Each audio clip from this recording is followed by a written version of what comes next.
I introduced my best friend to my brother. Now she's always at my house but barely talks to me. She used to be my ride or die. Now she's dating my brother, laughing with him downstairs and ghosting me in my own home. I think they're hiding something, or maybe she's already gone. Her name's Maddie. She's been my best friend since 8th grade. We met during a group project neither of us wanted to do and bonded instantly over sarcasm and a shared hatred for gym class. She knew everything.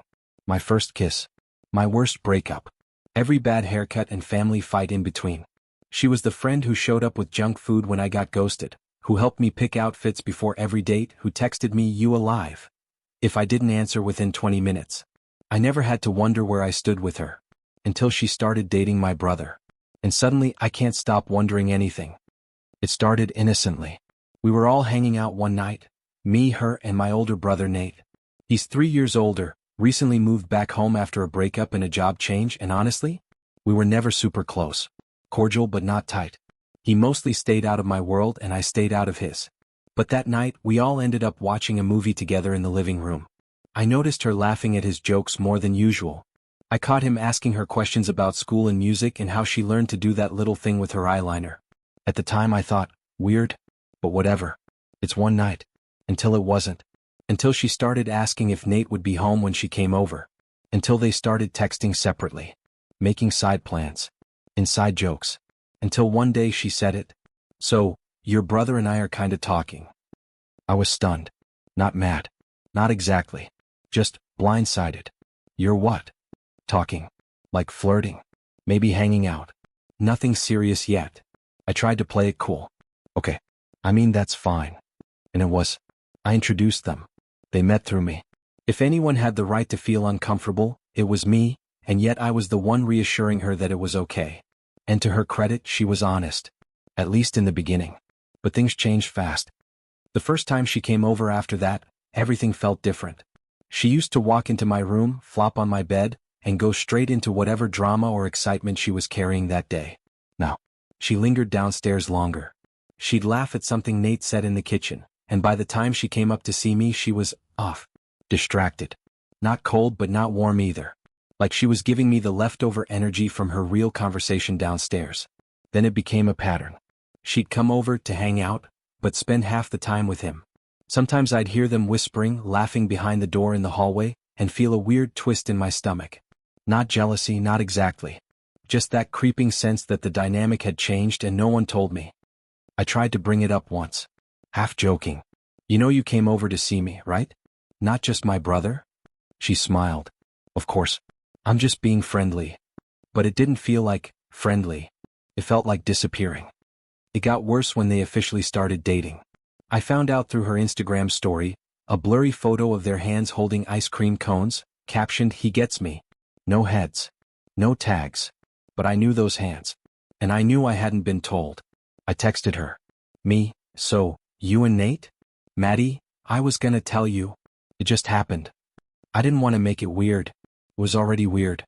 Because I felt like I was watching my best friend become someone else's person, and that someone else just happened to live down the hall from me. After the Instagram post, I told myself things would level out. That once it was out in the open, things would go back to normal. She'd start including me again. I'd stop feeling like the awkward extra in my own friendships. But that's not what happened. Instead, Maddie got quieter. Not rude. Not mean. Just reserved. Like someone who used to leave the front door wide open, but now only cracks it to wave from the inside. She still texted me. But less. She still came over. But later. She still said she loved me. But not first, and not as often. At first, I blamed myself. Maybe I was being too sensitive. Maybe I was reading into things. Maybe this was what growing up looked like. Your friends become girlfriends and you just have to adjust. But then I started noticing the timing. She wouldn't answer my texts all day, then show up at the house. And not to see me. I'd come downstairs to grab a snack and she'd already be in the kitchen with Nate. Talking. Laughing. Low voices leaning in. Then she'd look up, startled, like she forgot I lived there. It was subtle stuff at first. Like how she used to fill me in on everything. Every awkward moment, every flirty text from him, every second guess. I knew it all. She used to talk about Nate like he was some weird romantic experiment she wasn't sure would work. Now, she barely mentioned him at all. Not even in the giddy, "he's so cute" way. Just silence. I'd say, "So how's it going with Nate?" And she'd brush it off with, "Good," and a shrug. Once I joked, "That's all I get? I introduced you." She just laughed and said, "Some stuff's just between me and him, you know?" And I do know. That's the part that hurts. The worst was when I started hearing things about them, from other people. A mutual friend asked if I was cool with them spending the night together. Someone else mentioned seeing them at the movies. Even my mom raised an eyebrow one morning and said, "They seem serious." Everyone knew more than I did. I was the last to know everything about the relationship I helped start.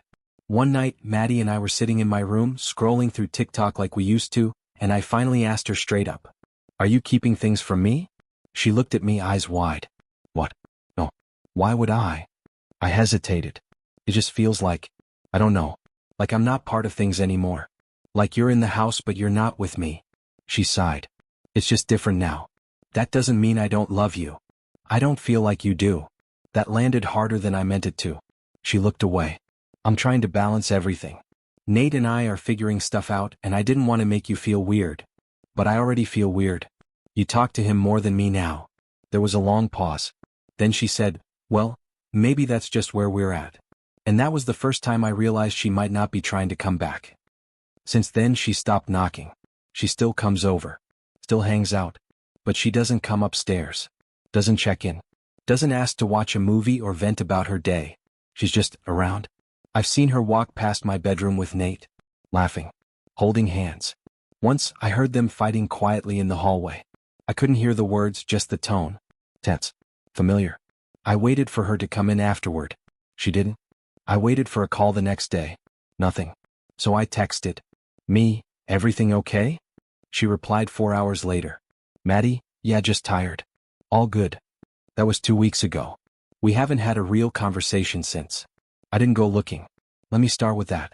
I wasn't snooping. I wasn't checking her phone or digging through her purse like some jealous ex.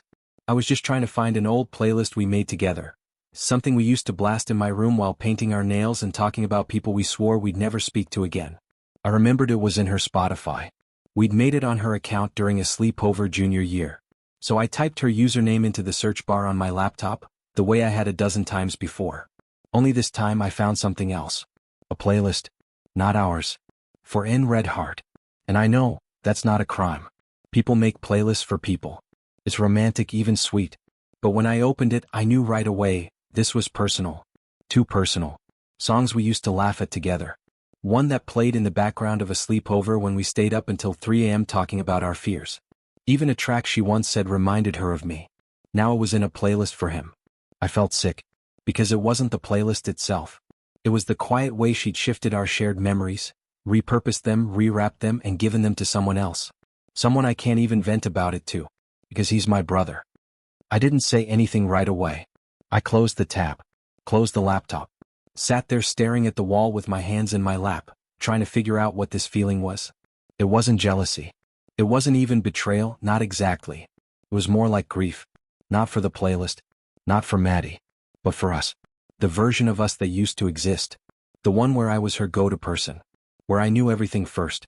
Where she gave the best pieces of herself to me, not someone who shares my childhood photos. A few days later, she came over again. I heard her voice before I saw her, laughing at something Nate said. Her laugh used to be mine. Shared in whispers under blankets. Across cafeteria tables. Through bathroom doors. Now I only hear it through walls. I walked downstairs and caught her mid-sentence. She saw me and smiled like nothing was wrong. "Hey, I didn't know you were home." I shrugged. "I live here."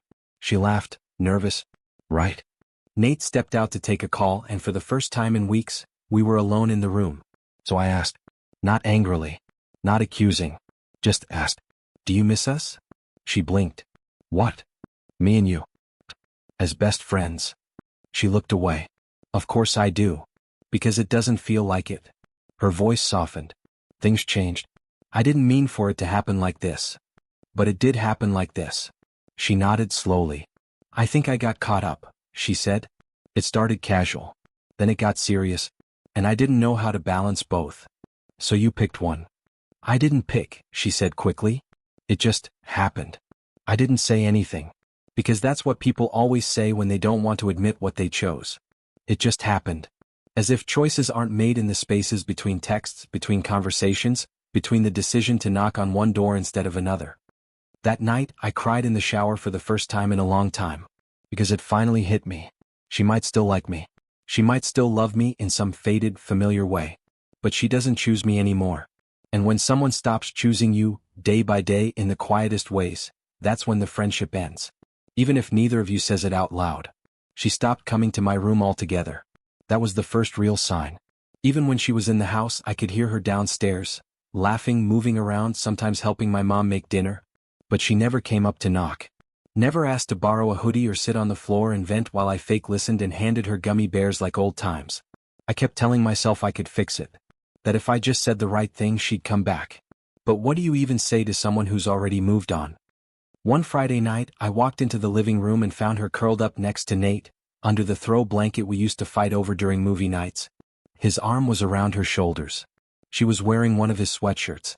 Mine used to hang in her closet. She looked up when I walked in. "Hey," she said, like everything was fine. And in that moment I realized I was a guest in a room that used to feel like mine. That night I did something I hadn't done in years. I archived our text thread. Not deleted, just out of sight. Then I muted her stories. It felt small. Petty maybe. But also like the start of something I should have done a long time ago. Let go. She texted me the next day. "Maddie, hey. You seemed weird last night. Everything okay?" And I stared at it for a long time. Because I could lie. Say I was tired. Say it's just stress. Keep pretending. Or I could finally say it. So I did. "Me, I don't think this friendship is working anymore." There was a pause. A long one. Then, "Maddie, what? Why?" I took a breath. Typed slowly. "Me, because you left." Not loudly. Not suddenly. Just, over time. And I kept hoping you'd notice. "Me, but you didn't. And that tells me everything." This time she didn't respond. Not for hours. When she finally did, it was short. "Maddie, I didn't mean to hurt you. I'm sorry. That's all. No promises. No, I'll do better." Just an apology that felt more like punctuation than a restart. A week later she came by the house while I was out. My mom said she dropped off a hoodie I'd lent her months ago. Folded.